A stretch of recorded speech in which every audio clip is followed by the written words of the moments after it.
Saat akan sampai ke rumahnya, ia disapa oleh Nona Ye dan lainnya. Chen Fan menyapa balik mereka dan menanyakan alasannya ke sini. Ia juga kaget karena melihat putri Sikti Lembah Suara sebelumnya. Nona Ye segera memperkenalkan Nona King sebagai temannya dan Patriark King untuk berterima kasih ke Chen Fan karena menyelamatkan Nona Ye sebelumnya. Chen Fan pun mengajak tamunya untuk masuk dan meninggalkan kuda itu di luar. Saat kuda itu akan kabur, ia dijerat oleh tanaman naga dengan sangat kuat, guys. Ia juga ingin dimakan oleh semut iblis kuno, hingga ia sangat ketakutan. Namun, semua itu lagi-lagi dicegah oleh leluhur pohon surgawi. Naga itu sangat sedih, menangisi nasibnya yang dibuli para makhluk kuat di sana. Kembali ke kediaman Chen Fan, para tamu itu disuguhi teh olehnya. Saat Patriark King meminumnya, seluruh cederanya tadi telah sembuh total. Chen Fan kemudian menawari mereka untuk makan malam di sana. Namun dengan cepat, itu ditolak oleh Patriark King dan putrinya. Karena takut merepotkan Chen Fan, ya terpaksa Patriark Yi dan Nona Yi juga menolak. Padahal udah idam banget tuh elang hitam. Saat mereka keluar, Chen Fan menghadiahi Patriark Yi sebuah cangkul untuk menggarap lahannya. Karena dulu ia diberikan giok kupu-kupu, pikir Chen Fan. Tapi bagi yang lainnya itu adalah senjata mendalam terbaik yang membuat Patriark King iri dengan Patriark Yi. Mereka pun berpamitan pulang. Di tengah jalan, Patriark King masih berusaha untuk meminjam senjata itu dari Patriark Yi. Begitulah kepulangan mereka yang dapat tersenyum lebar atas berkat dari Chen Fan. Saat mereka sampai di sekti Pedang Awan, Tuan Muda Qin Peng dari sekti 100 binatang telah menginvasi sekti tersebut, yang tentu saja itu membuat Patriark Yi marah dan menyerangnya. Namun, ia kalah oleh serangan bis milik Tuan Muda itu. Segera, Patriark Yi menyerangnya lagi dengan senjata tusuk gigi tingkat atas milik senior Chen Fan. Dan bukan hanya bis itu, tapi Tuan Muda sekti 100 binatang tersebut juga terbunuh oleh Patriark Yi yang terlihat sangat puas. Tiba-tiba muncul penasehat sekti 100 binatang yang ranahnya lebih tinggi. Patriark Yi langsung menyerangnya dengan tusuk gigi itu. Namun, dengan mudah itu dihancurkan dengan sekali tebas. Penasehat itu kemudian melancarkan serangan baliknya. Karena situasi darurat, Patriark Yi mengeluarkan cangkul barunya. Namun, kekuatannya tidak cukup, sehingga Patriark King serta anak mereka membantunya. Serangan penasehat itu langsung hancur. Saat energi cangkul itu cukup, mereka langsung mengeluarkan jurus pamungkas, yaitu Cangkul Penghakiman. Penasehat itu langsung tercangkul menjadi dua, guys. Patriark Yi tentu sangat senang hingga mencium cangkul itu sambil berguling-guling. Setelah pertarungan itu, Patriark Yi kemudian berpikir bahwa alur ini telah diatur oleh senior atau Chen Fan. Dengan ia memberikan cangkul ini, senior menyeratkan untuk menggunakan cangkul itu dalam mengolah dunia dan semua makhluk hidup.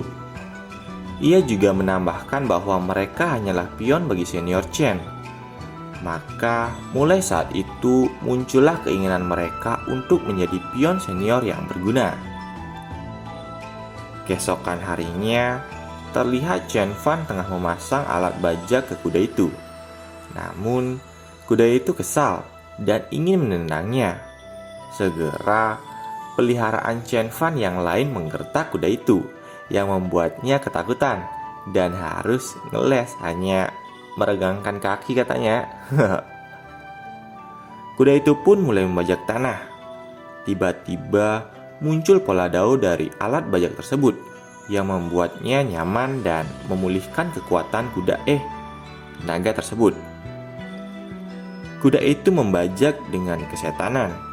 Chen Fan memuji kuda itu saat membajak, namun menyayangkan karena terlalu kurus untuk dijadikan tegangan. Tidak terima mendengar itu, kuda itu langsung memakan rumput untuk menjadi lebih gemuk. Namun ternyata rumput yang ia makan adalah rumput peri, yang membuatnya semakin bersemangat. Hingga Chen Fan ke depan rumah karena ada tamu. Si gagak cuma bisa keheranan tuh dengan tingkah si kuda. Sehat lu Tong. Mungkin begitu pikirnya ke kuda. Kembali ke Chen Fan, ternyata tamu itu adalah kelompok Patriark Ye. Ia datang untuk berterima kasih lagi ke Chen Fan karena sangat tertolong oleh cangkul pemberiannya. Chen Fan tentu senang karena barangnya berguna. Malah ia berpikir lebih selain terima kasih. Ya, siapa tahu bisa jadiin Nona Ye istri, pikirnya gitu.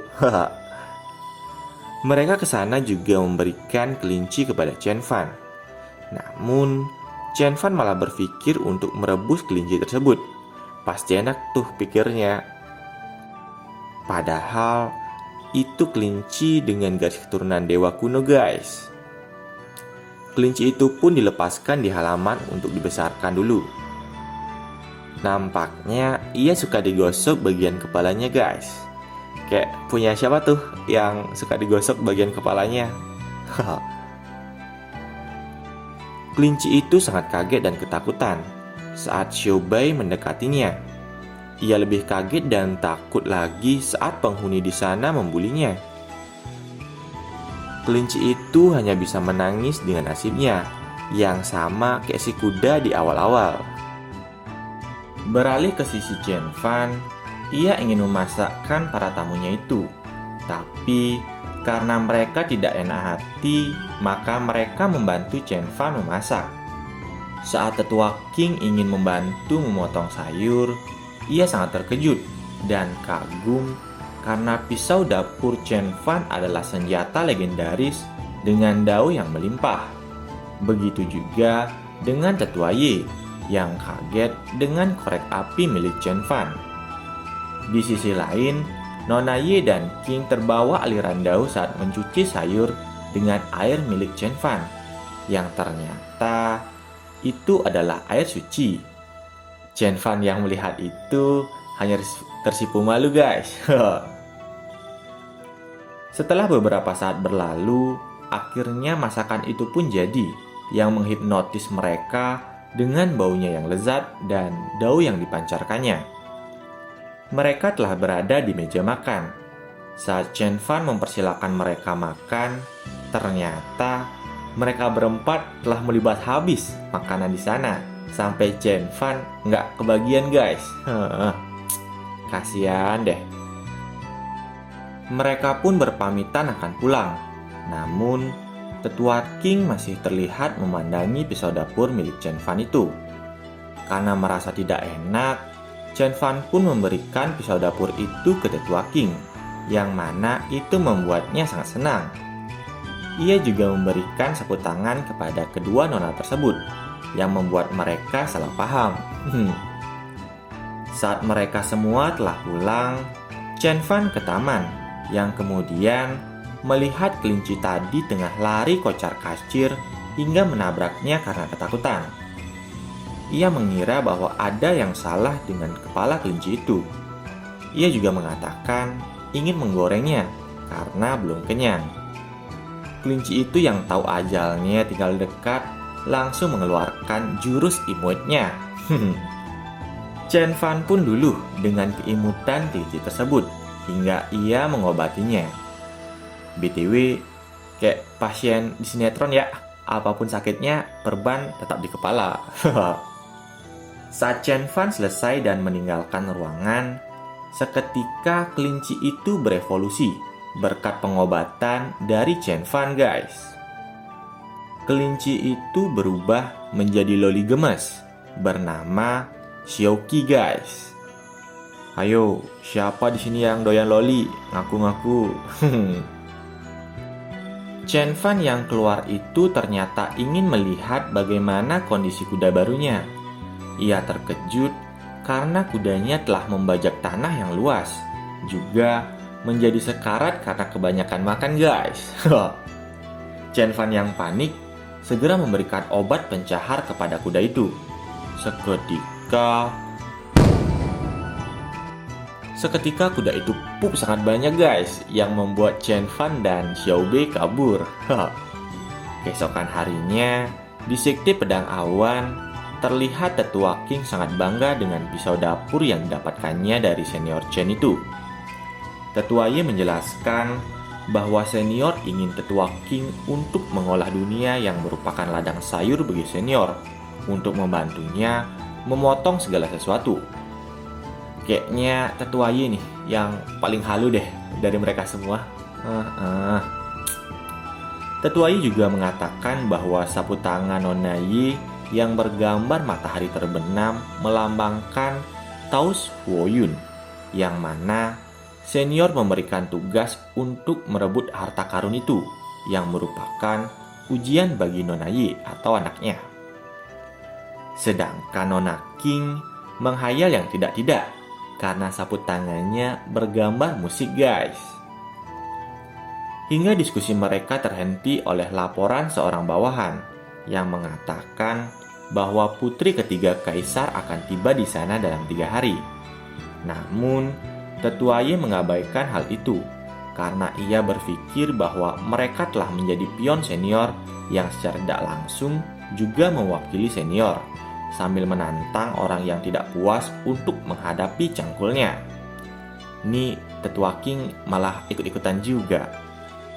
Kedua nona itu hanya bisa pasrah dengan tingkah laku kedua ayah mereka. Kembali ke sisi Chen Fan, saat ia masuk ke dalam setelah mengobati si kuda, ia melihat seorang anak kecil yang terluka. BTW itu si kelinci ya, yang udah evolusi, guys. Melihat itu, segera Chen Fan membawanya ke dalam dan merawatnya dengan hati-hati. Jadi, gini guys, ternyata si kelinci atau Xiaoqi itu berpura-pura terluka atas saran dari Xiao Bei. Nah, padahal kan kita tahu tuh, kalau Xiaoqi kan udah sembuh berkat pengobatan dari Chen Fan sebelumnya dalam wujud kelincinya. Nah, Xiao Bei beranggapan bahwa masternya hanya berpura-pura menjadi manusia untuk mengalami suka duka. Jika Xiaoqi menjadi anak kecil yang terluka, mungkin masternya akan berbelas kasih dan mau menerimanya. Gitu pikir Xiao Bei. BTW, hebat bener nih bocil loli acting ya. Sampai Chen Fan beneran nangis dong karena kasihan. Dan ingat adiknya di bumi juga sih. Nah, saat Chen Fan keluar untuk membasuh muka, Xiaoqi pun muncul sambil bertanya apakah ia adalah penyelamatnya dan berterima kasih. Chen Fan kemudian bertanya kondisi, nama, dan bagaimana anak kecil itu bisa sampai di sini. Xiaoqi kemudian memberitahukan namanya dan bagaimana ia bisa sampai di sana, mulai dari saat diculik hingga kabur dan sampai di rumah Chen Fan. Chen Fan juga menanyakan keluarga Xiaoqi, namun karena tidak punya siapa-siapa, Chen Fan kemudian mengangkatnya menjadi adiknya. Tentu saja Xiaoqi senang dan memeluk Chen Fan karena misi telah sukses. Segera Xiaoqi dibuatkan pakaian oleh Chen Fan dengan gelar Dewa Bordir dan penjahitnya. Saat Xiaoqi memakai pakaian tersebut, fix. Ini sih pasti loli komik sebelah nih pindah ke sini. Di sisi lain, Xiao Bei memberikan petuah ke kuda tersebut bahwa ia harus memiliki peran untuk master atau Chen Fan. Sama seperti yang lain, mulai dari ia yang seekor anjing master hingga si semut yang merupakan hama. Mendengar itu, semut iblis tidak terima dan berkata bahwa ia juga bisa bermanfaat bagi master. Segera ia membuktikan diri dengan menyebarkan kotoran kuda itu ke tiap sudut ladang untuk pupuk. Xiaobei yang takut kehilangan kredit dari masternya juga melakukan hal yang sama, seperti mereka berkompetisi. Xiao malah memberikan jerami kering kepada kuda itu. Ternyata ia ingin membuat pupuk lebih banyak. Xiaobei juga membantunya untuk memaksa kuda itu makan lebih banyak, lalu keluarkan dengan banyak juga. Pemaksaan. Tapi kasihan juga nih si kuda. Chen Fan yang melihat mereka membuli si kuda memarahi dan menendang mereka. Sesaat kemudian, Chen Fan sadar bahwa kotoran kuda telah disebar jadi pupuk dan memuji Xiaobei. Namun, semut iblis itu tidak terima dan marah-marah. Walaupun masternya nggak paham tuh sama omongannya. Chen Fan dan Xiaoqi hanya terkejut melihat semut yang begitu besar. Hingga Chen Fan berniat untuk menginjaknya, Xiaoqi malah ketakutan dan kasihan dengan iblis semut itu. Chen Fan yang melihat dan mendengar kepolosan anak kecil itu hanya bisa menenangkan dan menurutinya. Beberapa hari kemudian malah berbanding terbalik, yang mana Xiaoqi mempermainkan peliharaan dan tanaman Chen Fan dengan mengadu ke Chen Fan. Terlihat para penghuni halaman itu sangat jengkel dengan tingkah laku Xiaoqi guys. Namun mereka tidak bisa berbuat banyak karena ada master mereka, yaitu Chen Fan. Xiaobei sampai mengutuk dan menyesal karena telah mengajari Xiaoqi cara mendekati master. Penghuni lainnya yang diisengi oleh Xiaoqi terlihat sangat kesal dengan Xiaobei hingga mereka menghajarnya rame-rame. Nah, ini nih yang namanya tidak main hakim sendiri, tapi rame-rame. Di sisi lain, tepatnya di kediaman Sekte Pedang Awan, pelayan melapor kepada Tetua Ye bahwa putri ketiga kaisar telah sampai dan pangeran kelima kerajaan Juao meminta untuk bertemu. Namun, Tetua Ye masih berpikir keras alasan pangeran itu untuk menemuinya. Hingga tiba-tiba ada dua orang yang menerobos masuk, yang ternyata itu adalah pangeran kelima Juao, Liang Kang dan ajudan iblis jahat Qi Xinghai, yang menggerutu karena tidak segera disambut oleh Tetua Ye dan meminta penjelasan dari terbunuhnya orang dari kerajaan Juao-nya. Tetua Ye segera menyimpulkan dari pertanyaan Pangeran Liang bahwa orang-orang dari Sekte 100 binatang pasti adalah bawahannya. Pangeran Liang kemudian membenarkan hal tersebut dan ingin balas dendam sekarang. Ia menyuruh ajudannya untuk menyerang Tetua Ye. Saat iblis jahat itu akan menyerang, tiba-tiba ia terdepak dari belakang oleh Tetua Qin. Beralih ke sisi putri ketiga, Zhao Lingxi, yang telah lama menunggu bersama pengawal sekaligus kerabatnya, Yin Sui, yang menggerutu tentang Tetua Ye yang masih belum menyambut mereka. Tiba-tiba, dari langit jatuh sesuatu yang mengagetkan mereka. Ternyata itu adalah iblis jahat yang telah kalah dengan pisau dapur tertancap di sampingnya guys. Melihat itu mereka berdua terkejut karena itu adalah senjata roh. Yang kemudian datanglah Tetua Ye membawa cangkulnya dan juga Tetua Qin. Kedatangan Putri Zhao untuk memastikan rumor yang disebarkan oleh Sekte 100 binatang tentang Tetua Ye yang mendapatkan harta Taos Hoyun. Namun, Tetua Ye langsung membantahnya dan menjelaskan bahwa senjata mereka tersebut didapatkan dari seorang senior hebat sambil menyombongkan senjata tersebut. Nih si tetua Qin ikut-ikutan aja ya.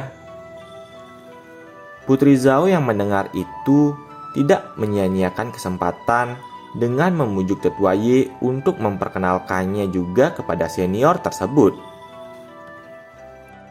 Xin kemudian beralih ke kota Qingxi, kota di mana Chen Fan dulu ingin bergabung sekte lembah suara suci namun gagal. Terlihat roh parasit milik Xiaoyan atau pelayan restoran yang ditolong mengeluarkan roh parasitnya oleh Chen Fan secara tidak sengaja dulu sedang terbang mencari tubuh inang baru guys. Sesaat kemudian ia melihat Da Zhuang dan ingin mengambil tubuhnya karena memiliki garis keturunan kuat. Saat akan memasuki tubuhnya, roh itu tiba-tiba berhenti karena Chen Fan tiba-tiba muncul di sana menyapa Da Zhuang. Dengan panik, roh itu langsung terbang dan tanpa sengaja masuk ke tubuh seekor alpaka yang ingin dipotong oleh Da Zhuang karena sakit-sakitan. Tentu saja roh itu sangat panik guys. Karena dibilang sakit, Chen Fan pun memeriksa alpaka itu dengan gelar dewa dokter hewannya. Namun kondisi alpaka itu baik, sehingga ia menyarankan Da Zhuang untuk tidak memotongnya. Roh dalam alpaka itu sangat senang sampai ia bersujud sembah. Sedangkan mereka berdua hanya bisa bengong dengan tingkah laku alpaka itu guys. Da Zhuang kemudian memberikan alpaka itu kepada Chen Fan, namun ditolak. Untuk berterima kasih, alpaka itu ingin menjadi tunggangan Chen Fan. Setelah bujukan Da Zhuang, akhirnya Chen Fan setuju untuk mengambil alpaka itu menjadi tunggangannya. Saat berjalan-jalan di tengah kota, nampak alpaka itu terlihat sangat bangga guys, menjadi tunggangan Chen Fan. Selain itu, ia juga tahu kalau Chen Fan sangatlah kuat, sehingga roh dalam alpaka itu mau melayaninya. Di tengah jalan, Chen Fan bertemu gadis kecil bernama Fang Ling dari sekte Xuan Yun yang ingin menaiki alpakanya juga. Tanpa berat hati, Chen Fan memperbolehkannya. Tiba-tiba muncul kakak dari gadis itu yang bernama Liu Suyan yang menjelek-jelekan tunggangan Chen Fan. Namun adiknya bersikeras bahwa alpaka itu adalah yang terbaik. Kakaknya pun memberikan batu gio ke Chen Fan untuk membeli alpaka itu. Saat Chen Fan akan nego harganya, kedua adik kakak itu langsung terbang membawa alpaka tadi guys, yang membuat Chen Fan sangat kesal.